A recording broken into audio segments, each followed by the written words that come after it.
Bonjour tout le monde et bienvenue à notre webinaire de ce soir, le 28 novembre 2024. Euh, on est très heureux de vous avoir avec nous, que ce soit des gens qui vivent avec la maladie de Parkinson, que ce soit des proches aidants, que ce soit des professionnels qui travaillent dans le domaine, que ce soit nos partenaires régionaux qui sont présents et des gens qui sont curieux de connaître des sujets au niveau de la maladie de Parkinson. Ben, merci d'être là avec nous. On est très honorés de vous présenter le webinaire. Euh, je suis Anne Baudouin. Je suis responsable de la ligne d'information et de soutien à Parkinson Québec. Et puis, vous voyez à l'écran à côté de moi une personne avec qui je collabore régulièrement. Elle s'appelle Anne-Sophie Thibault. Dans quelques minutes, elle va se présenter à vous elle-même. Euh, Elle va nous parler elle va nous faire une présentation sur le temps des fêtes. Elle va nous donner des moyens sur comment passer un temps des fêtes en pleine sérénité, comment s'organiser, comment faire une rétrospection sur la façon que vous avez vécu ça pour chaque année, les années qui suivent, que vous ayez beaucoup de plaisir et de la joie puis du bonheur d'être avec vos familles, vos amis, votre environnement. Alors, je laisse la parole à Anne-Sophie. Merci d'être là, Anne-Sophie, et je te laisse aller pour ta présentation. Ben, merci beaucoup, Anne. Comme Anne l'a mentionné, mon nom c'est Anne-Sophie Thibault. Je suis intervenante sociale à Parkinson, Capitale Nationale et Chaudière-Appalaches.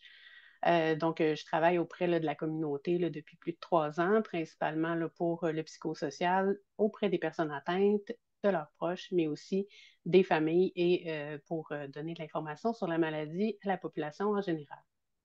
Donc, je vais vous partager mon écran pour commencer la présentation d'aujourd'hui.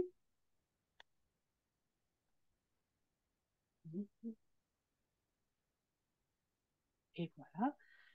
Donc, Parkinson Québec m'a demandé là, de faire une présentation sur comment vivre le temps des fêtes parce qu'on sait que de plus en plus, c'est une réalité dans notre société que l'arrivée du temps des fêtes s'est rendu plus anxiogène que quelque chose qui était autrefois un peu plus réjouissant et tout ça.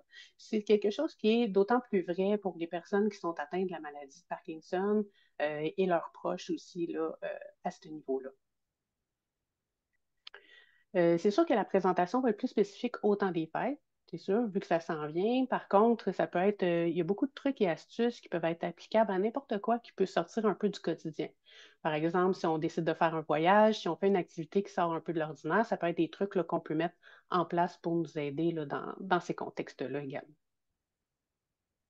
Donc, l'objectif premier de la rencontre d'aujourd'hui, c'est pour que vous puissiez trouver un moyen pour rendre les fêtes plus agréables pour vous, au lieu de juste y survivre puis de trouver là, que c'est un fardeau à vivre plutôt que d'être des moments de réjouissance avec les gens qu'on aime comme c'est supposé de l'être. C'est sûr qu'il n'y a pas de moyens miracles, il n'y a pas de moyens qui fonctionnent absolument pour tout le monde. Par contre, là, ceux qui vont être vus aujourd'hui, c'est quelque chose qui est plus général, qui peut être applicable. Ça peut être applicable pour n'importe qui, que ce soit là, pour le vieillissement normal ou si veut pas, qui fait partie de la vie, pour des personnes qui sont peut-être un petit peu plus là, anxieuses face à ce genre d'événements-là. Donc, ça peut être applicable aussi dans ce contexte-là. Donc, le plan là, de la rencontre, ça va être principalement, là, on va regarder un peu les symptômes de la maladie de Parkinson et les contextes qui font en sorte que un moment comme le temps des fêtes ou changer un peu nos habitudes pendant un certain temps peuvent être un peu plus problématiques. On va regarder aussi la réalité de la proche aidance à travers ça, mais surtout, là, le point là, que je veux le plus là, aborder avec vous, c'est les trucs, les astuces, autant pour la préparation, pour vivre le moment présent et en profiter positivement puis aussi de voir là, que c'est important là, de faire un retour là, après la période là, pour vraiment se donner des trucs pour les prochaines à suivre. Puis aussi, là, je veux vraiment prendre le temps de répondre à vos questions. Vous pouvez là, les mettre là, dans le chat au fur et à mesure qu'elles vous viennent, puis Anne va me les poser là, à la fin de la rencontre. Donc, n'hésitez pas à les mettre là, pour ne pas oublier votre idée. Et comme vous le savez, la maladie de Parkinson, malheureusement, amène énormément de symptômes.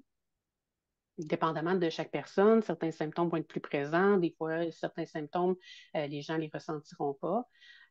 Par contre, c'est sûr qu'il y en a certains qui peuvent, pour beaucoup de gens, être plus dérangeants quand on va voir d'autres personnes, quand on fait d'autres activités, quand on sort de notre isolement, en fait.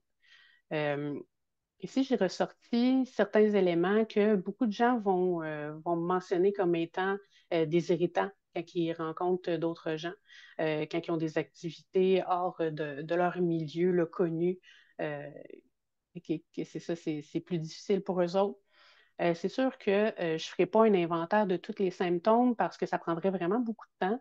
Par contre, il faut savoir que sur le site de Parkinson Québec, il y a la description de beaucoup des symptômes que la maladie de Parkinson peut engendrer, mais aussi des trucs, des astuces pour chacun de ces symptômes-là qui peuvent faciliter là, le quotidien ou au moins amoindrir un peu là, le symptôme en tant que tel.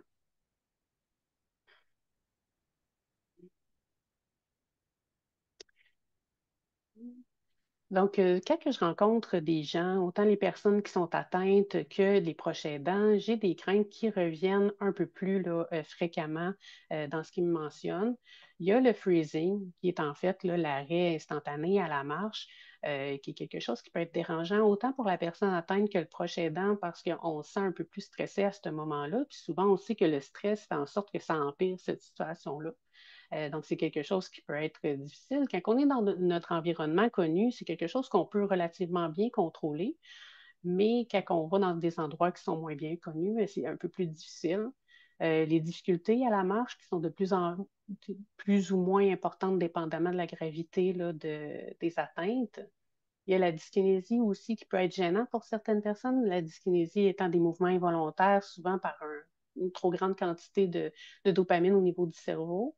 Ça peut être des moments gênants, mais c'est aussi très énergivore pour la personne là, qui vit de la dyskinésie. Il y a l'apathie aussi, c'est difficulté à être motivé à faire des activités. Donc, ça peut être aussi difficile pour le proche aidant de motiver la personne, que la personne a se motiver à faire quelque chose.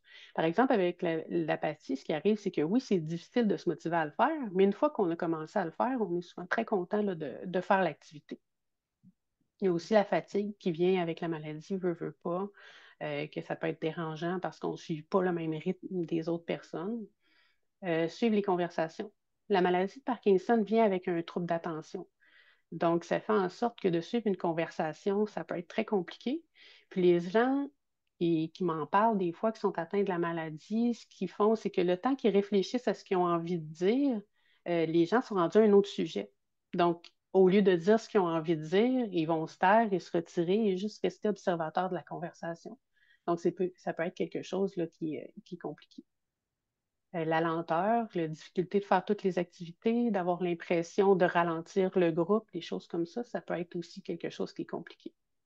J'entends souvent, puis je trouve ça quand même très triste, là, quelque chose qui est très émouvant pour les gens, là, c'est ceux qui ont des petits-enfants, puis qui entendent là, la question pourquoi grand-papa, tu joues plus avec nous au soccer, tu sais, des choses comme ça, pourquoi tu viens pas glisser avec nous?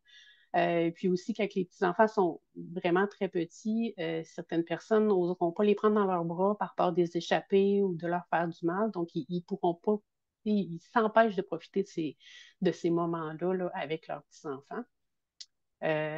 Sinon, il y a les risques de chute qui sont plus élevés. C'est déjà quelque chose qui peut exister à la maison dans un milieu connu, mais c'est encore plus vrai quand on change de milieu. Les troubles urinaires, quand on ne connaît pas l'endroit, sont où les toilettes, c'est quoi de se mettre dans notre routine ou de ça, d'aller à la salle de bain, ça peut être compliqué. La constipation aussi, là, qui donne des gros maux de ventre, qui peut donner même des sueurs dans jusqu'à un certain niveau, bien sûr. Puis d'autres symptômes gênants qui sont comme l'écoulement de la salive ou les tremblements. C'est sûr qu'il y a des trucs qui existent pour tout ça, comme l'écoulement de la salive, de simplement mâcher une gomme ou d'avoir un bonbon dans la bouche, ça peut vraiment aider parce que avaler est quelque chose d'automatique chez l'humain, sauf qu'avec la maladie de Parkinson, l'automatisme se perd beaucoup. Donc, c'est pas qu'on a, la plupart du temps, là, c'est sûr qu'il y a certaines exceptions, mais c'est pas qu'on a trop de production de salive, c'est plus que le cerveau, il faut y penser à avaler pour, euh, pour avaler notre salive et tout ça, là, pour en avoir moins dans la bouche. Donc, d'où le bonbon, ça aide à programmer ça. Mais encore une fois, là, c'est sûr qu'il y a d'autres exemples, mais vous pouvez là, trouver des trucs là, sur le site de Parkinson Québec. Euh, on sait qu'avec la maladie de Parkinson, il y a plus de stress. OK? Si on était quelqu'un qui n'était pas du tout stressé à la base, ben, on peut être un peu stressé. Si on était déjà quelqu'un d'anxieux, ben, on va l'être encore plus. Donc, c'est de faire attention aux composantes là, qui peuvent nous faire nous sentir encore plus stressés. Des choses qu'on n'a pas de contrôle dessus, des choses qui sont imprévisibles, qui sont nouvelles, ou qu'on a peur d'avoir honte de ce qui pourrait arriver, comme des gens quand ils tremblent ou qui ont des mouvements involontaires ou l'écoulement de la salive, comme je parlais, ils ont honte de ça. Puis ils ont peur là, au niveau du regard des autres. Donc ça peut augmenter énormément le stress, mais on sait que que le stress augmente, plus que les symptômes augmentent. Donc, c'est une roue là, qu'il faut faire attention. Donc, de savoir un peu plus à l'avance, là, bon, c'est qu'est-ce qu'on va faire, comment on va le faire, c'est où qu'on va être, ça peut vraiment aider là, à ce niveau. C'est important de mentionner nos craintes là, aux personnes là, qui sont concernées, aux personnes avec qui on va être, ou des personnes de confiance pour trouver des solutions qui peuvent être quand même assez faciles. Euh, Par exemple, si on va manger à un restaurant qu'on ne connaît pas, puis qui est à proximité de chez nous, pourquoi pas aller le visiter avant de s'y rendre pour le souper ou des choses comme ça, de rendre ça un peu plus facile là, pour nous, pour que ce soit le plus agréable possible. Sinon, là, des contextes qui sont un peu plus problématiques avec la maladie, c'est la prise de médication à des heures précises. Puis plus qu'on avance dans la maladie, pas plus que de prise durant la journée. On sait que la médication, là, que ce soit Cinémètre, Levocarb ou peu importe, il est pris trop tardivement, ça peut aller juste une demi-heure plus tard que la prise, que la posologie. Ça peut faire toute une différence dans une journée, puis encore plus là, si on oublie une dose. Aussi, les difficultés là, au niveau, là, comme je mentionnais, quand il y a plus de bruit, plus de gens autour de nous, ça devient plus difficile. La batterie se vide plus rapidement, la batterie d'énergie. Puis en parlant de batterie, ben, c'est sûr que, veut pas, il y a déjà moins d'énergie dedans que pour quelqu'un là, de la population en général. Puis elle se recharge aussi plus lentement. C'est pour ça qu'il faut éviter le plus possible de la vider parce que ça va avoir des incidences sur plusieurs jours après. Là, si vraiment on dépasse nos limites et on la met à terre, ça va être problématique pour un bon moment là, suivant l'événement. La routine est très importante. Quand je parle de routine, c'est la routine du sommeil, la routine de la nutrition, de la prise de médication, parce que ça a un risque là, d'être très bousculé là, par rapport à comment je pourrais dire, là, par rapport à changer là, de routine peut faire en sorte là, qu'on est tout déstabilisé puis que ça fait en sorte là, que nos symptômes sont un peu plus présents. La nutrition, c'est super important, l'exercice aussi. Puis, veut pas, avec le temps des fêtes ou quand on part en voyage ou quoi que ce soit, ça, c'est une des premières choses qui peut prendre un peu le bord, c'est nos bonnes habitudes, que ce soit alimentaire, de s'hydrater et tout ça. Donc, c'est important là, aussi de la garder le plus possible, bien sûr, dans le contexte là, dans lequel on va se trouver. Ensuite, je trouvais important là, qu'on parle un peu là, plus précisément là, au niveau de la proche aidance. Et devenir proche aidant, là, c'est de devenir l'outil le plus important pour la personne qu'on soutient. Hein. Donc, c'est important là, de prendre soin de soi, de prendre soin de l'outil qui prend soin, si on veut. Hein. Euh, c'est comme, est-ce qu'on prendrait le risque que quelqu'un embarque avec nous dans notre véhicule si on sait qu'ils n'ont pas de break? Non, on ne prendrait pas ce risque-là. C'est pour ça que si on n'est pas bien nous-mêmes, on ne peut pas prendre soin de quelqu'un d'autre adéquatement parce que c'est un risque pour nous, mais pour l'autre également.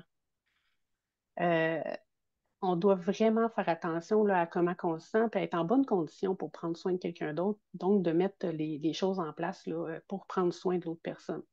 C'est comme en avion, quand les hôtesses de l'air nous disent mettez votre masque à oxygène à vous avant de le mettre aux autres. C'est très important là, par rapport à ça. Il y a plusieurs proches aidants qui me demandent, oui, c'est bien beau tout ça, Anne-Sophie, là, mais comment je prends soin de moi?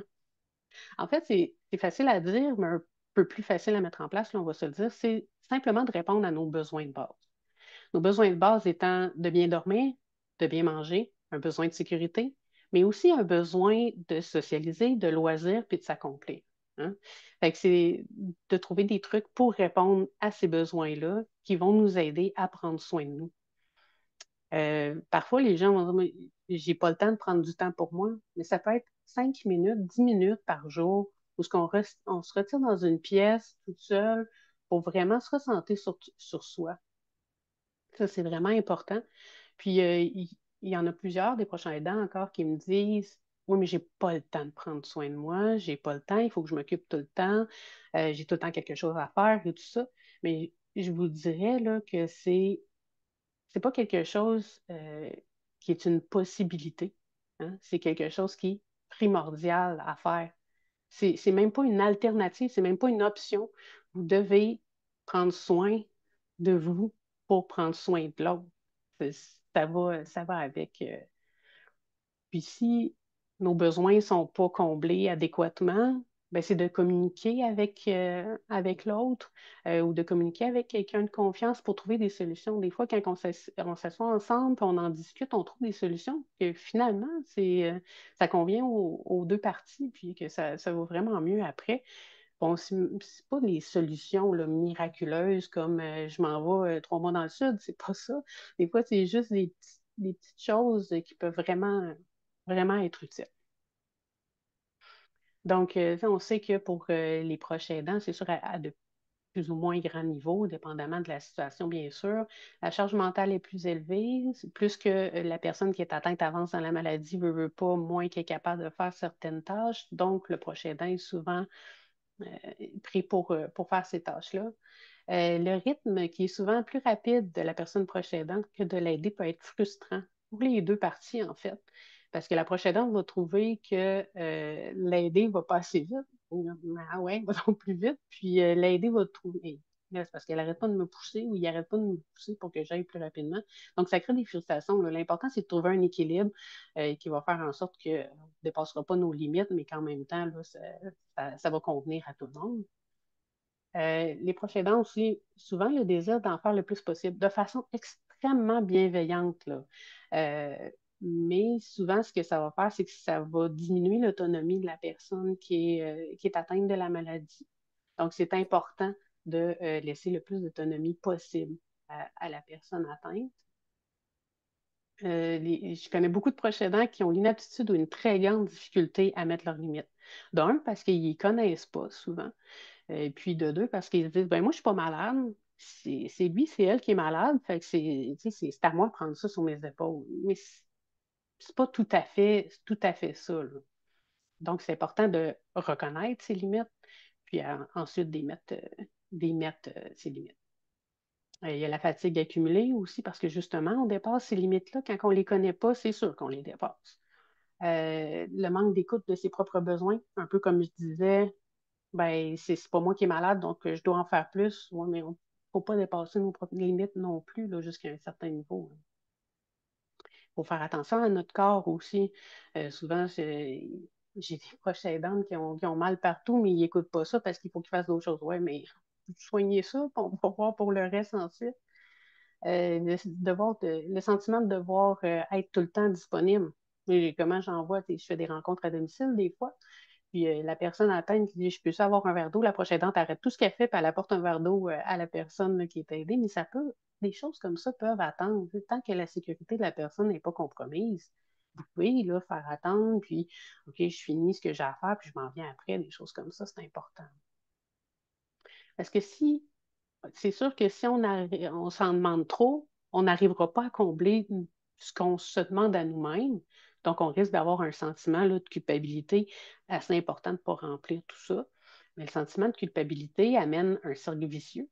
Puis, ce cercle vicieux-là, ben, c'est souvent que là, on va dépasser nos limites, on va se fatiguer, on va manquer de patience, on va être un peu plus brusque, un peu plus sec ou quoi que ce soit envers la personne, ou tout simplement qu'on va faire moins de choses une journée, 2 journées, Mais là, on va se sentir coupable d'avoir fait moins, d'avoir perdu patience. On va décider de vouloir faire plus, vouloir faire mieux. On va dépasser nos limites, ainsi de suite. Puis ça amène de plus en plus de fatigue et d'épuisement.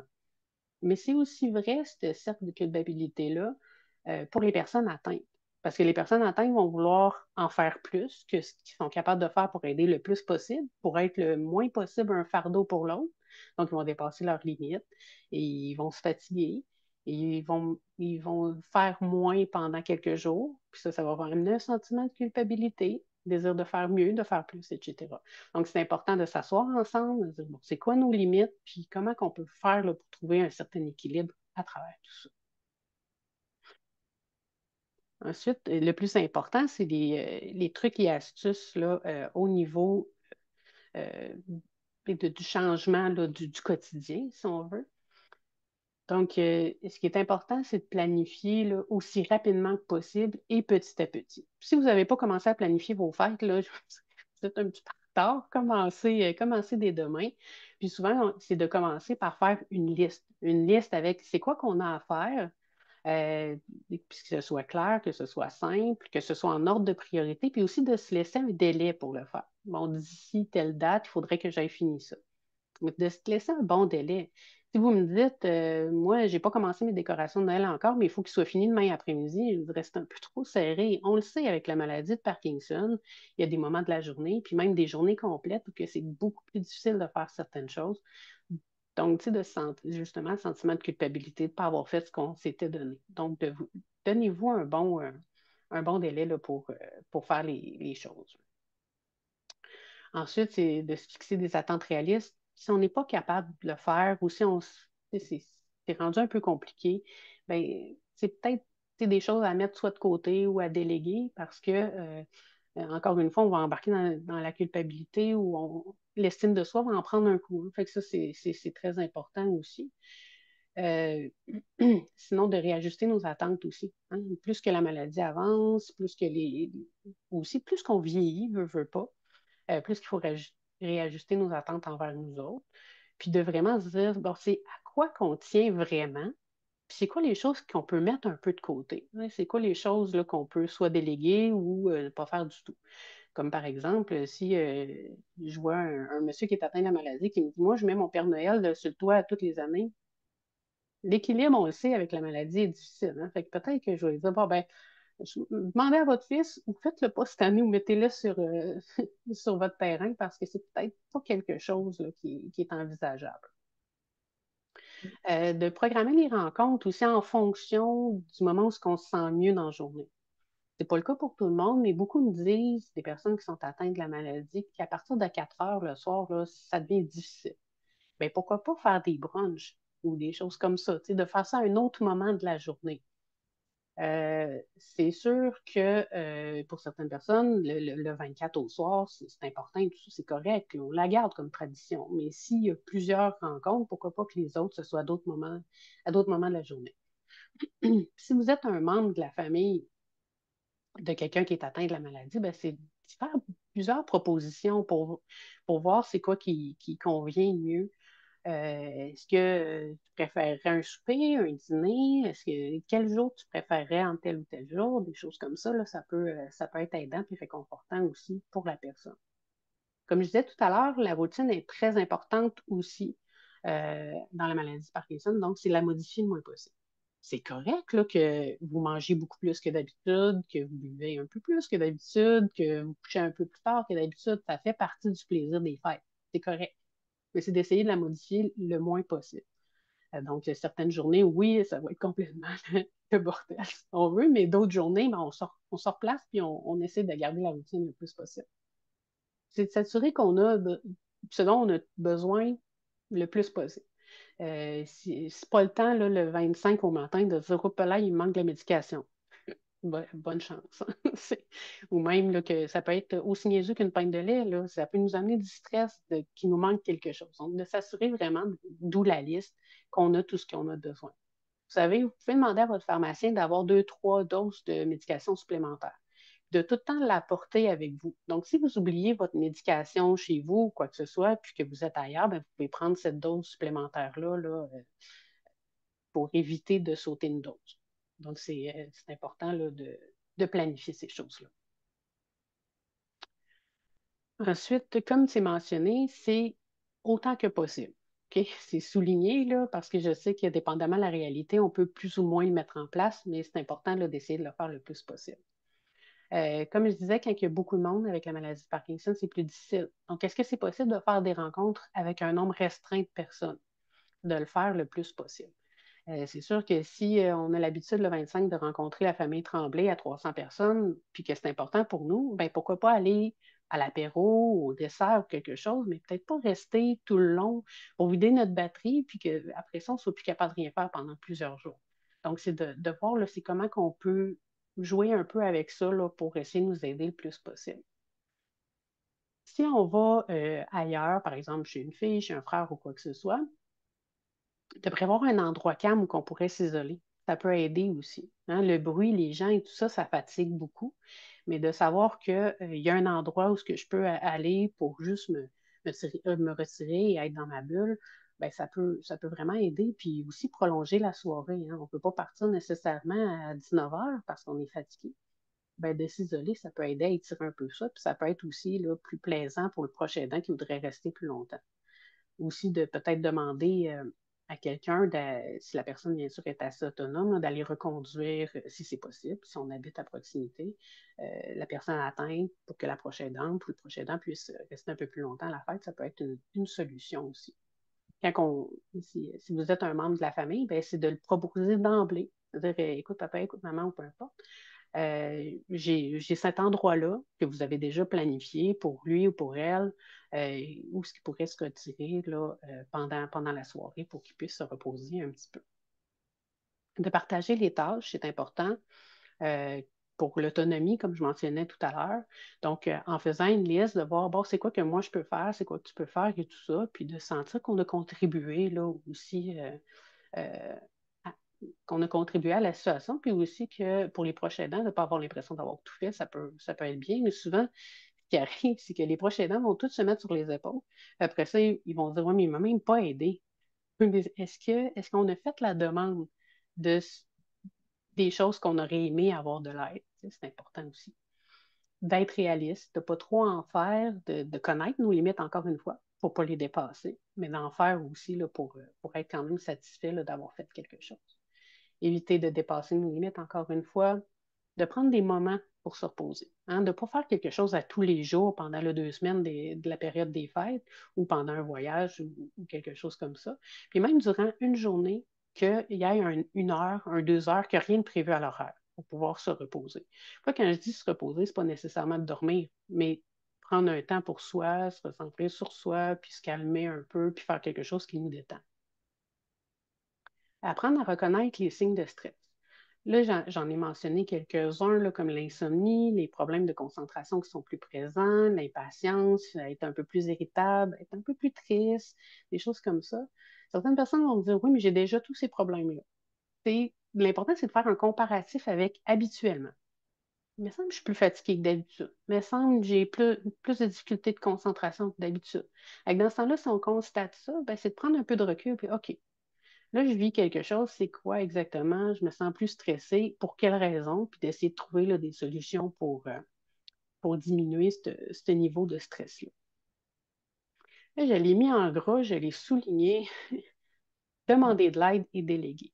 Beaucoup de personnes, énormément de personnes que je rencontre ne le font pas ou ont énormément de difficultés à le faire.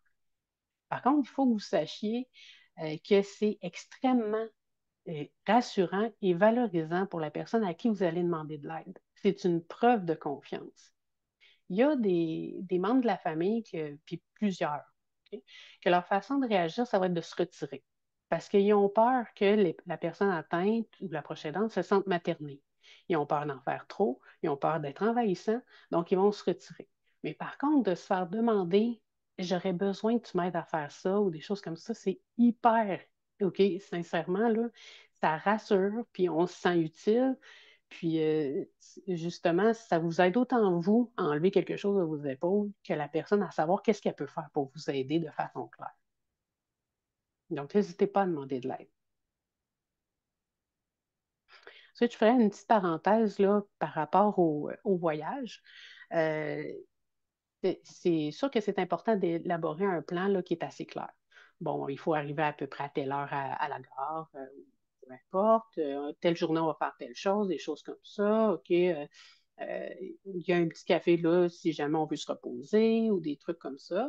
Puis de prévoir aussi dans la journée des moments de repos, comme je le disais. C'est de préparer autant que possible aussi à l'avance. Là, je vous le dis tout de suite, si vous en allez dans le sud, là, vous n'avez plus besoin de shorts. Là. Fait que vous pouvez déjà les mettre dans votre valise, vos passeports, ces choses-là. Fait que ça vous en fait moins à faire là, au fur et à mesure.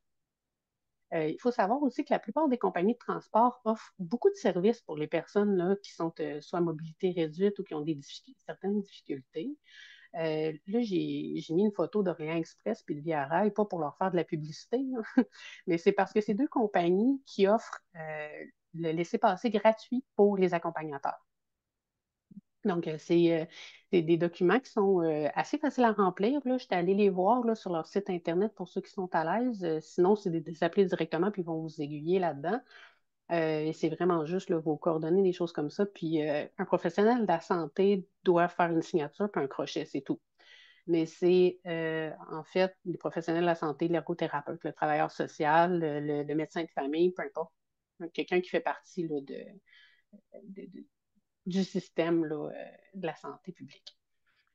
Aussi, les compagnies aériennes qui offrent, OK, pas de laisser passer gratuit pour les prochains dents, désolé, mais tu sais qu'ils peuvent offrir des sièges où on a plus d'espace pour les jambes, pas de la première classe, là, mais certaines rangées dans l'avion qu'il y a plus d'espace de façon gratuite, de façon sans avoir des frais supplémentaires ou de passer par le VIP pour l'enregistrement des bagages sans avoir de frais supplémentaires. Donc, appelez les compagnies avant de vous déplacer, c'est important.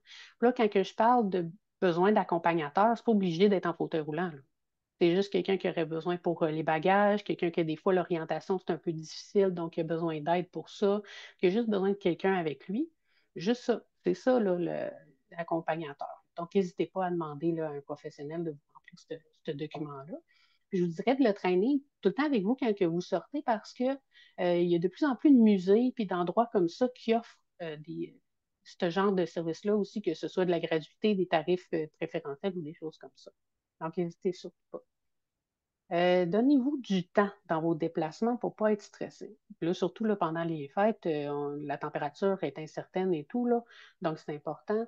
Moi qui partirais de Québec, là, il faudrait que je sois à Montréal à 6 heures, je ne pars pas à 3 heures. Hein? Il faut se donner le temps, des fois qu'on ait besoin d'arrêter pour manger, d'arrêter pour gazer, d'arrêter pour aller aux toilettes. Il ne faut pas se créer du stress inutilement qui est arrivé plus tôt. Si vous partez hors du pays, c'est important d'avoir un mot du médecin qui confirme votre médication. C'est sûr que, bon, très peu de chances que cette situation-là arrive, là, mais juste au cas où, là, pour ne pas être vu comme un trafiquant, ok, qu'on essaie de trafiquer de la médication, mais surtout parce que des fois, si on perd la médication aussi pour une raison ou pour une autre, là, assez transformée, parce que je sais que des fois, la médication peut en paquet, là, si on veut. Fait que ça fait en sorte là, qu'elle est plus utilisable à arriver à destination.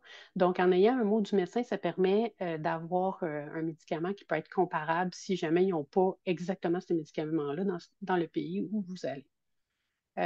Puis, je vous dirais que ça, c'est en tout temps là, que vous ne voyagez pas, juste sortir de chez vous, avoir la liste de vos médicaments. Si jamais, ça c'est à la pharmacie, quand vous allez chercher, vous avez votre papier avec votre liste. Si jamais vous avez à vous rendre à l'hôpital, si jamais vous avez à vous rendre à une autre pharmacie que la vôtre pour avoir un médicament, des choses comme ça, ben, ça peut être vraiment utile pour ça. Puis comme je le disais, là, votre confirmation que vous pouvez avoir besoin d'assistance, là, ça peut être très bien aussi. Comment mieux vivre le moment présent? Ce qui est très important, c'est ça qui fait qu'on peut se sentir bien là, puis aimer notre moment, là. C'est de miser sur les forces et les intérêts de la personne. Hein. Si on fait quelque chose qu'on n'aime pas, on n'appréciera pas notre moment. Ça, c'est certain. C'est de voir c'est quoi nos intérêts, c'est quoi qu'on a envie de faire, c'est quoi aussi qu'on est bon à faire. Si on est bon dans les tartes au sucre, ben, pourquoi pas faire une tarte au sucre, on va être content et on va donner de la joie. Mais c'est des choses comme ça, c'est miser sur nos forces. Garder des conversations agréables et légères. C'est correct de parler de Justin Trudeau puis de la TPS, là, Mais à un moment donné, ça peut être difficile là, à suivre comme conversation. Donc, de garder ça léger, ça peut faire en sorte là, que la personne participe un peu plus à la conversation. Comme je vous disais tout à l'heure, ça peut être compliqué, donc ça peut être plus intéressant dans ce sens-là. Être à l'écoute de nos propres capacités, comme je disais, d'écouter nos limites, c'est important, sinon on n'appréciera pas le moment, puis les jours suivants vont être désagréables également. Il n'y a pas de moyens spécifiques. S'il y avait la baguette magique, je vous la donnerais, puis ça serait réglé. Mais chacun va avoir son moyen. Malheureusement, ça va être de faire des essais et des erreurs. Mais c'est comme ça que vous allez trouver le moyen qui va le mieux vous convenir à vous. Puis c'est important d'essayer des choses. Puis c'est pas nécessairement d'essayer juste une fois, parce qu'effectivement, une fois, ça peut ne pas fonctionner. C'est d'essayer là, dans un temps quand même là, assez prolongé pour voir si c'est quelque chose qui peut vous convenir. La communication, c'est très, très, très important. Communiquer nos attentes, nos besoins, nos limites, nos émotions. Souvent, ce qui va arriver, c'est que les proches aidants n'oseront pas parler parce qu'ils vont se dire, ben, la personne a assez de ses problèmes, puis la personne n'osera pas parler parce qu'elle ne voudra pas être un fardeau ou limiter l'autre dans ce qu'elle voudrait faire. Mais très souvent, quand j'ai vu ça, deux personnes qui se sont assises ensemble, puis qu'ils se sont dit, bon, ben moi, là, ça, puis ça, j'ai de la misère. Souvent, c'était la même chose, qu'il y avait de la difficulté, puis qu'ils trouvaient des terrains d'entente qui étaient beaucoup plus faciles là, à gérer par la suite. Faire attention aux comportements qui sont différents, un peu comme je vous disais là, dans les stress, là, dans les comportements qui peuvent traduire des stress. Euh, donc, ou sinon, quand on voit notre proche qui n'est pas comme d'habitude ou quoi que ce soit, au lieu de dire, voyons, t'es bien bête, peut-être demander, ah, je vois qu'il y a quelque chose qui ne va pas, qu'est-ce qui se passe, y a-t-il quelque chose qui te stresse en ce moment?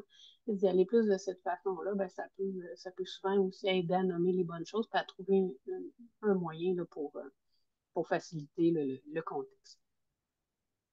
Encore une fois, je me répète, mais c'est super important de demander de l'aide, de déléguer, de nommer clairement nos besoins. Quand on les connaît, les gens autour de nous, là, on sait c'est qui va nous aider, qui peut nous aider à déblayer l'entrée, puis c'est qui peut nous aider en allant boire un café pour nous écouter parler. Donc, c'est de trouver les gens là, comme dépendamment de nos besoins, mais de demander clairement nos besoins. Euh, Profiter pleinement de tous les petits moments de bonheur. OK? Le bonheur dans la vie, c'est pas une grosse affaire, c'est plusieurs accumulations de petits plaisirs. Donc, c'est pour ça que c'est important d'en profiter au moment que ça arrive. Puis, il y en a tout le temps. À tous les jours, il y a un petit moment où que c'était positif. Puis souvent, ce que je suggère à mes gens, c'est avant de se coucher, pensez à trois choses positives qui se sont passées dans la journée. Ça peut être des tout petites choses. Ah, il a fait soleil. Ah, j'ai vu mon oiseau préféré se poser sur une branche. Mon café ce matin était tellement bon, des choses comme ça. Ou j'ai parlé à ma petite fille. Peu importe. N'importe quoi qui vous ont fait un peu de bien, pensez-là avant de vous coucher. Comme ça, le cerveau étant programmé pour se lever un peu comme il s'est couché, ben, ça fait que le lendemain de la journée est souvent plus facile. On part souvent plus facilement du bon pied. De rester positif aussi, de se concentrer sur ce qui va bien. Comme je disais, il y a toujours quelque chose qui va bien, même dans la pire des situations. Notre cerveau d'humain il est fait un peu bizarrement. On pense souvent plus à ce qui va mal qu'à ce qui va bien. Mais c'est aussi un muscle, hein, le cerveau. Fait que plus qu'on s'habitue à penser, qu'on s'oblige à penser à ce qui est positif, ce qui va bien, plus qu'il va le faire automatiquement. Donc, c'est un exercice à faire. Garder le sens de l'humour, dédramatiser un peu les situations autant que possible. Euh, se rappeler qu'on fait de notre mieux au moment qu'on est. C'est c'est- c'est rare qu'il y ait une journée que je ne fais pas de mon mieux. Là. C'est à ce moment-là, avec l'énergie que j'ai, avec la capacité morale que j'ai, je fais mon possible. Il y a cette image-là que j'aime beaucoup. Parce que ça démontre que les journées sont toutes différentes, que le résultat de ce qu'on fait est différent. Il y a des journées que ça peut être un gâchis. Puis d'autres journées que ça peut être vraiment un beau résultat. Donc, c'est vraiment là, de ne pas s'accabler avec ça, de ne pas se culpabiliser avec ça. Puis les journées où que c'est vraiment très difficile, là, que c'est une grosse journée, là, de se donner un tout petit objectif. Aussi simple que aujourd'hui, je prends une douche ou aujourd'hui, je vide le lave-vaisselle, aussi petit soit-il. C'est super important parce qu'à la fin de la journée, vous allez avoir quand même le sentiment d'avoir accompli quelque chose, puis de ne pas avoir rien fait. Mais faites-le à la mesure de votre limite et de votre capacité cette journée-là.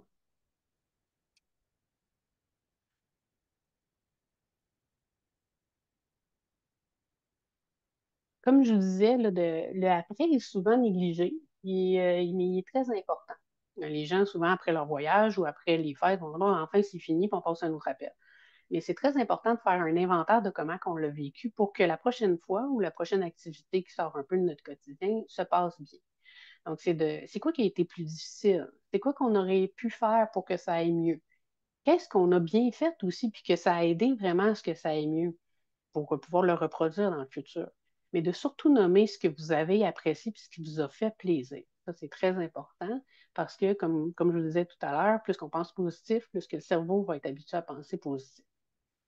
Si vous finissez par ce qui a mal été, ben, l'année prochaine, vous allez penser à oh non, encore les fêtes, puis ça va être plus difficile que si vous pensez aux choses qui ont été positives et agréables. Le moins possible, prévoir des choses dans la semaine qui suit, un voyage, les fêtes ou quoi que ce soit. T'sais, oui, retrouver votre routine, c'est super important, là, mais vous avez assez, assez donné, là. Prenez du temps pour vous et vous recentrer sur vous. Comme je vous mentionnais tantôt aussi, d'être à l'affût des signes d'anxiété inhabituels, peut-être même des signes dépressifs. Et je vous parlais d'apathie tout à l'heure, donc le manque de motivation à faire une activité, mais qu'une fois que l'activité est entamée, ça va bien. Ben, les symptômes dépressifs, c'est qu'une fois que c'est entamé l'activité, on manque quand même de motivation, on se sent plus triste, on a vraiment moins envie de faire des activités que normalement on adore faire. Fait que ça, c'est un signal d'alarme là, qu'il faut aller chercher de l'aide, là, ou du moins en parler à quelqu'un de confiance. Puis, comme je vous dis, la routine est super importante, donc de la reprendre le plus rapidement possible, c'est très important.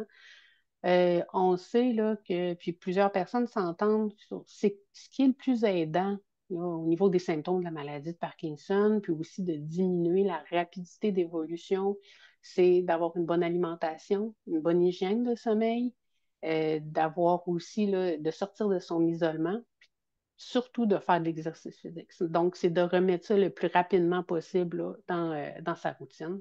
C'est très important. Surtout que pendant le temps des fêtes, on le sait, là, on délaisse souvent la routine. Puis, de mettre des exercices ou quoi que ce soit au quotidien, c'est pas facile pour tout le monde. Mais plus qu'on l'a dans notre routine, plus que ça devient facile. Donc, plus qu'on va attendre, plus qu'on a de risque de ne pas le remettre dans notre routine. C'est de faire attention à ça. Donc, en bref, là, c'est vraiment de se préparer, comme je disais, petit à petit, avec une liste, avec des objectifs clairs, mais à se donner assez de temps pour les faire, de rester réaliste, flexible aussi, là, que c'est les choses qui sont vraiment importantes versus ce qui pourrait peut-être être mis de côté, que les objectifs soient simples, atteignables surtout. Pas refuser systématiquement des invitations. Hein. C'est de peut-être se dire, ben, ça marcherait si ça serait plus un dîner ou des choses comme ça, ou de dire, ben, écoute, laisse-moi le temps d'y réfléchir, puis je te reviens. Puis peut-être que la réponse, ça va être non au bout de la ligne, puis c'est correct, mais au moins de prendre le temps là, d'y penser, puis de voir là, comment que ça pourrait être quelque chose là, qui serait positif pour nous. Encore une fois, demander de l'aide en expliquant là, clairement c'est quoi nos besoins. C'est super important là, d'être fier d'avoir accompli des choses, de prévoir des moments de repos à tous les jours, comme je disais, c'est très important. Prendre une chose à la fois. Profiter vraiment au maximum là, des bons moments. C'est vraiment important. Puis pour ce qui est des familles, là, c'est poser la question comment je peux être utile. Hein, ça va pouvoir aider la personne là, à oser le demander. Donc, on serait rendu à la période des questions. Je sais, Anne, que tu en avais déjà quelques-unes, puis je ne sais pas si s'en est rajouté là, Oui, ben d'abord, merci. Merci beaucoup pour ta présentation. Je la trouve super intéressante, très positive, puis je trouve que ça représente bien la réalité des questions qu'on reçoit sur la ligne 1-800 de Parkinson Québec. Ce que j'aime beaucoup, c'est de ce que tu as dit, Anne-Sophie, c'est que tout, tout l'aspect de la proche aidance, j'ai trouvé que tu as eu des belles paroles pour encourager les gens, les proches aidants à prendre soin d'eux. J'ai vraiment aimé cette partie-là. Euh, Puis aussi, l'idée générale que je trouve dans ta présentation, c'est que la communication est hyper importante, puis de rester positif. Puis je trouve que c'est un très beau message à lancer aux gens pour les inspirer à passer un beau temps des fêtes. Je te remercie énormément pour ta belle présentation. C'est un plaisir. Alors, oui, on a deux questions qu'on a reçues lors de l'enregistrement pour le webinaire cette semaine. La première, Anne-Sophie, c'est une personne qui demande comment expliquer aux petits-enfants qu'il faut se reposer. Est-ce que ça pourrait les inquiéter? Oui, ben c'est sûr que, comme je disais, c'est quelque chose qui est très émotif, hein, au niveau des petits-enfants. Puis, ce qu'il faut savoir, là, c'est que les enfants comprennent beaucoup plus de choses qu'on peut penser. C'est sûr, ça dépend de l'âge à laquelle ils sont rendus. On va utiliser des mots différents. Par contre, de juste dire, ben, grand-papa, grand-maman ou peu importe quel lien qu'on a avec l'enfant, de lui dire, ben, je suis malade, je vais un peu moins bien, donc j'ai besoin d'un peu plus de repos. Écoute, je peux peut-être pas jouer au soccer avec toi, mais je pourrais faire un casse-tête avec toi si tu veux, tu sais, des choses comme ça. Donc, d'essayer de trouver quelque chose qui va faire en sorte que, oui, on va passer du temps avec l'enfant, mais dans nos capacités à nous. Mais comme je vous dis, les enfants comprennent beaucoup plus de choses qu'on peut penser. Oui, absolument. Est-ce que c'est possible, Anne-Sophie, que tu arrêtes ton partage, que les Oui, gens bien puissent sûr. nous voir en grand? Et voilà. Yes, merci, c'est gentil. Alors, oui, absolument. Tu sais, il y a d'autres choses qu'ils peuvent faire, tu sais, c'est de changer les routines aussi. Ben, pas complètement la routine, mais la routine des choses qu'ils faisaient avec les petits-enfants. Puis il y a sûrement d'autres points d'intérêt que les petits-enfants vont être capables de s'adapter, là, comme tu dis. Euh, une deuxième question, comment vivre le temps des fêtes quand on n'aime pas ça? Quand on déteste ça? OK. Euh, ben, c'est sûr que c'est pourquoi qu'on déteste les fêtes? Est-ce que c'est parce qu'on a trop de souper de famille ou des choses comme ça? Ben, ça serait peut-être d'en couper. Est-ce que c'est parce que ça nous rend mélancoliques? Il y en a que c'est le cas, là, que les fêtes, c'est pas nécessairement signe de positif. Ben, qu'est-ce qui ferait que pour vous, ce serait agréable? Est-ce que c'est de commander une pizza puis d'écouter des films toute la soirée? Ben, pourquoi pas? Si c'est ça qui vous fait du bien, allez-y. Il faut vivre les fêtes comme vous en avez envie. Puis si c'est de ne pas les vivre, les fêtes, ben, vivez-les pas. Tu sais, je veux dire, Ouais, c'est ça. mais veut pas, oui, il y en a pour qui ça va être plus difficile, mais c'est de trouver comment que ça peut être le moins difficile possible, en fait. C'est ça, c'est encore dans la communication. Tu sais, s'il y a d'autres façons de fêter les fêtes, ben, parlons-en, tu sais, en famille et de s'exprimer puis de trouver autre chose à faire. C'est, c'est Mhm. peut-être juste là, les activités en tant que telles qui sont peut-être ennuyantes pour la personne. Je sais pas, je connais pas sa réalité, là, mais c'est bon. Euh, il y a quelque chose, une question qu'on reçoit souvent sur la ligne 1-800, tu sais, c'est tout l'aspect de dormir à l'extérieur de la maison. Ça devient, des fois, les gens, je suis consciente qu'ils peuvent s'empêcher de voyager ou de se déplacer à cause de ça. Est-ce que tu aurais des idées là-dessus pour faciliter les couchers, à l'extérieur? Ben, c'est sûr que ça dépend aussi c'est pour quelle raison. Tu sais, si c'est pour le trouble de sommeil paradoxal là, qui est en fait de reproduire ses rêves, des choses comme ça, ben, si c'est possible de faire quand même lit à part, ça peut être bien. Sinon, de juste mettre des oreillers entre les personnes, ça peut être aussi là, une alternative. C'est sûr que le sommeil ne sera pas autant réparateur qu'à la maison, là, je ne vous le cache pas, là, mais c'est de trouver des solutions par rapport à ça. Quand c'est pour la vessie hyperactive, la constipation, des trucs comme ça, c'est sûr que c'est plus compliqué, mais d'être chez quelqu'un en qui on a confiance ou d'être à l'hôtel, là, ça peut déjà aider. Si notre alimentation change, puis ça fait en sorte qu'on est plus constipé, ben, c'est sûr qu'il existe des choses, puis sans en parler peut-être aux pharmaciens, là, que ce soit là, du Laxadé ou des choses comme ça. C'est sûr qu'il faut s'assurer que ce soit adéquat pour nous, là. Mais il existe des trucs là, qui peuvent convenir là, selon nos besoins. Puis c'est, comme je disais, le moins possible de s'isoler. Certaines personnes vont penser que ça va être dérangeant pour l'autre alors que c'est pas le cas. C'est peut-être d'en discuter, de dire écoute, moi, ça me gêne parce que j'ai telle problématique, mais souvent, on va trouver une solution là, qui va plaire à tout le monde. Oui, merci. Je rappelle que vous pouvez écrire vos questions. Anne-Sophie l'a mentionné au début, mais je vous rappelle quand même que en bas sur votre ordinateur, c'est au milieu à peu près, c'est écrit soit Q et A ou Q et R, dépendamment de la langue de votre application Zoom. Ben, vous pouvez écrire des questions là-dessus, puis ça va nous faire plaisir d'y répondre. Il nous reste environ une dizaine de minutes, donc vous avez le temps d'écrire une question. On va continuer. Ici, c'est un commentaire qu'on reçoit. Merci de nous rappeler l'importance de nous écouter et d'apprendre à respecter nos limites physiques et émotionnelles. C'est C'est vraiment, très important. Oui. oui. Puis c'est un cheminement qui n'est pas évident, tu sais, parlant des limites physiques et émotionnelles. C'est tout un chemin, hein, à se rendre là. Puis ça se fait, comme tu dis, avec de la pratique. C'est comme tu parlais du cerveau, là, de la pensée positive.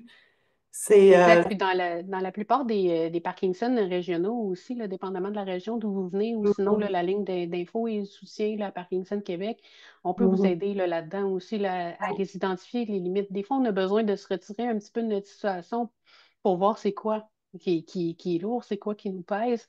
Donc, vous mhm, n'hésitez pas à aller demander de l'aide, là, c'est très important. Ou sinon, si vous avez un intervenant dans votre environnement qui vous avez confiance, allez-y, là, il y a pas de problème, là, c'est important pour ça. mhm. Puis j'ai trouvé ça aussi intéressant, tu sais, au début, quand tu parlais des symptômes, tu sais, les moyens à prendre en relation avec le temps des fêtes, tu sais, les risques de chute, tu sais, si, par exemple, tu sais, il y a de la glace à Noël, puis que les gens peuvent se déplacer, veulent se déplacer, bien ça peut être un blocage ou une démotivation à sortir de la maison. Donc, est-ce que tu aurais des idées là-dessus? Des choses à communiquer là, pour les déplacements. Là. Ben, comme je mentionnais, il y a des solutions pour tout. Tu sais, c'est sans les régler à 100% que ça peut diminuer les risques, là. Mhm, Il y a des crampons qui existent pour les déplacements. Sinon, est-ce que c'est mieux d'utiliser soit le taxi, un Uber ou peu importe? Est-ce que ce serait ça la mhm, solution? Des choses comme ça, tu sais, c'est important de voir, bon, c'est quoi qui me stresse, c'est quoi qui me pose problème, puis ce serait quoi les solutions possibles. Puis ça, souvent, on peut le voir avec quelqu'un d'autre. D'en discuter avec d'autres personnes, ça amène un brainstorm qui nous aide à trouver la meilleure solution. effectivement, puis de se faire aussi accompagner, tu sais, c'est comme tu disais, de ne pas hésiter à demander de l'aide. Là, s'il y Mhm. a une fête à sortir, ben, c'est de pas hésiter à demander à un proche de les accompagner là, dans leur déplacement aussi. Mm. On a un beau commentaire ici. Un grand merci. L'exposé est très adéquat. Il précise les repères à prendre en compte. C'est absolument vrai parce que ta présentation, là, pour une personne seule. Ça, ben, non, en fait, ça, c'est une autre question. Pour une personne qui est seule, je pense que c'est ça la personne veut dire. Euh, comment ça peut être vécu le temps des fêtes. Ben, c'est sûr que si la personne est vraiment seule, pas de proches, pas d'enfants, pas de famille autour, il existe des organismes là, pour les visites d'amitié, des choses comme ça. Donc, ça peut Oui. peut-être être une alternative. Il existe beaucoup de centres communautaires ou des choses comme ça qui font des activités de Noël ou des activités de jour de l'an. Donc, informez-vous. Vous pouvez, là, comme je disais, appeler le Parkinson de votre région.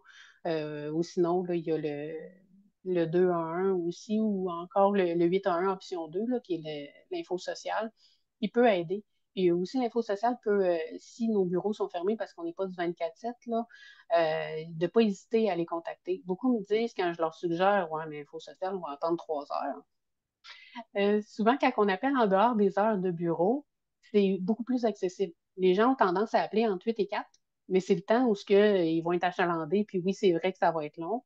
Je sais qu'ils ont changé leur procédé, donc c'est un peu un peu moins tannant parce qu'on ne peut attendre au téléphone. On peut juste cliquer sur oui, rappelez-moi avec le numéro avec lequel j'ai appelé. Donc, il rappelle un peu plus tard. Mais comme je vous dis, en appelant plus de bonne heure le matin ou en appelant plus tard le soir, souvent, on a moins d'attente. Puis aussi, si les gens ont des intervenants, que ce soit au CLSC ou dans Mhm, d'autres organisations, de s'informer, est-ce qu'il y a des choses dans la communauté qui se passent? Les centres d'action bénévole sont très, mhm, très actifs au niveau de chaque quartier des villes du Québec. Peut-être eux autres sont sûrement au courant de, tu sais, de dire aux gens où ils peuvent aller pour une fête de Noël ou du jour de l'an. mhm. On a beaucoup de compliments, Sophie, pour ta présentation. Présentation très intéressante. Merci. Merci beaucoup pour votre présentation. Plusieurs conseils s'appliquent à l'ensemble de la population. Absolument vrai. C'est pas juste pour les gens qui ont le Parkinson, ça peut être pour tout le monde, des, pour tous les types de personnes.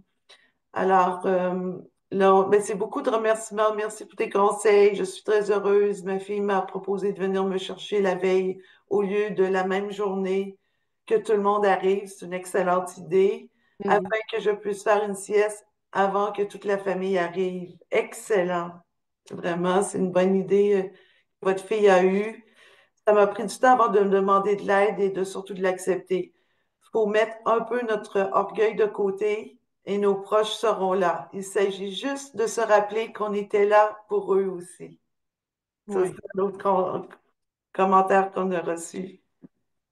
Puis comme je me répète, là, mais pour vrai, c'est vraiment une preuve de confiance de demander de l'aide. On ne sait pas comment aider la plupart du temps quand on est de l'extérieur. Fait que de se le faire demander, là, c'est tellement pour vrai plaisant. Là. Fait qu'hésitez pas. Hein, puis même si vous vous dites, ah ben j'ai pas besoin, je suis capable de ça, ben de juste vous décharger de quelque chose va faire en sorte que le moment va être plus positif pour vous. La majorité des gens sont contents d'aider. Oui. Fait que c'est pour ça qu'il faut pas se gêner pour le demander. Bon, ben, ça fait, on a d'autres questions. Un commentaire, un gros merci. Le sujet me convient tellement, il me fait réfléchir. Hey, c'était une super présentation, Anne-Sophie. On en a appris beaucoup, puis c'est vraiment inspirant. Puis je suis pas mal convaincue que les gens vont prendre de tes conseils pour passer un bon temps des fêtes. Puis c'est euh, c'est très inspirant. Merci encore une fois d'être là avec nous.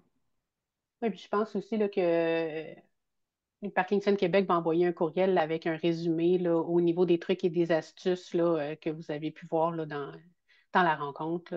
Là. Donc, vous pourrez là, vous les rappeler là, parce que ça fait beaucoup de choses. Là. Fait que c'est sûr qu'il y a des choses que vous ne penserez pas ou quoi que ce soit. Fait que des fois, de juste ramener la feuille, c'est quoi qui peut m'aider là, en ce moment, ben, ça peut être utile aussi. Oui, effectivement, ça va être envoyé à tous les participants d'aujourd'hui, de ce soir. Puis aussi, on va envoyer un questionnaire de satisfaction là, pour avoir vos commentaires sur la présentation d'aujourd'hui, puis des idées pour d'autres webinaires qu'on pourrait faire là, pour notre belle communauté qu'on aime beaucoup.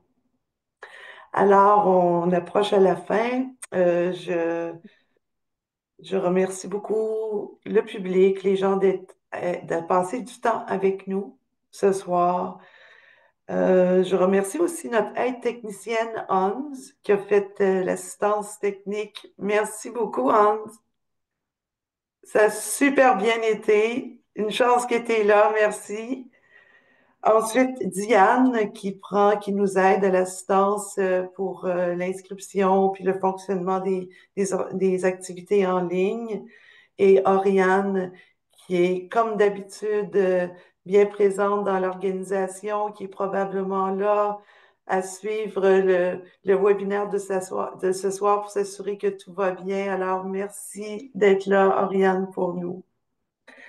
Et je vous invite à visiter le, le website de la page web où Anne-Sophie Thibault travaille. Est-ce que tu pourrais nous le dire, s'il vous plaît? Oui, le site Internet est dans la conversation. Par contre, c'est pcnca.ca. Donc, pour Parkinson Capital National, je te dis Appalaches.ca. Et Donc, n'hésitez pas. Puis, merci d'avoir été là. Je vous souhaite des fêtes sereines, hein, remplies de paix, d'amour. C'est le plus important. oui, Euh, Puis, encore une fois, je me répète, vous n'hésitez pas à nous appeler s'il y a quoi que ce soit qu'on peut faire. la même chose pour nous. On travaille tous ensemble. Il y a d'autres partenaires régionaux au Québec. On a le plaisir d'avoir un ce soir qui est de la ville de Québec et les environs. Donc, n'hésitez pas à appeler les Parkinson de votre ville, de votre région aussi, si vous avez besoin d'aide ces temps-ci. Ça fait du bien de parler. On est là pour vous écouter, puis pour vous appuyer, puis vous donner des idées pour aller mieux, puis augmenter votre qualité de vie. Alors, c'est très important pour nous et on vous souhaite en fait un bon temps des fêtes, comme Anne-Sophie a dit. Euh, Nous allons prendre une pause, nous, pour les webinaires. Donc, il n'y en aura pas au mois de décembre, mais le prochain sera le 30 janvier. Et là, on va parler, le sujet, ça va être questions et réponses avec une experte sur les impôts et comment faire son rapport d'impôt et obtenir les crédits d'impôt que vous avez droit en tant que proche aidant et personne ayant la maladie de Parkinson. Donc, on vous invite à venir. Ça va être en soirée aussi, hein, à 19 heures. On se rend compte que les gens nous demandent de faire ça en soirée, mais gênez-vous pas pour nous donner votre opinion dans le questionnaire de satisfaction. On suit vos idées et la majorité nous ont dit là, en soirée. Donc, c'est pour ça qu'on a choisi ce temps-là ce soir. Et ben, sur ce, joyeux Noël, bonne année, bon temps des fêtes et bonne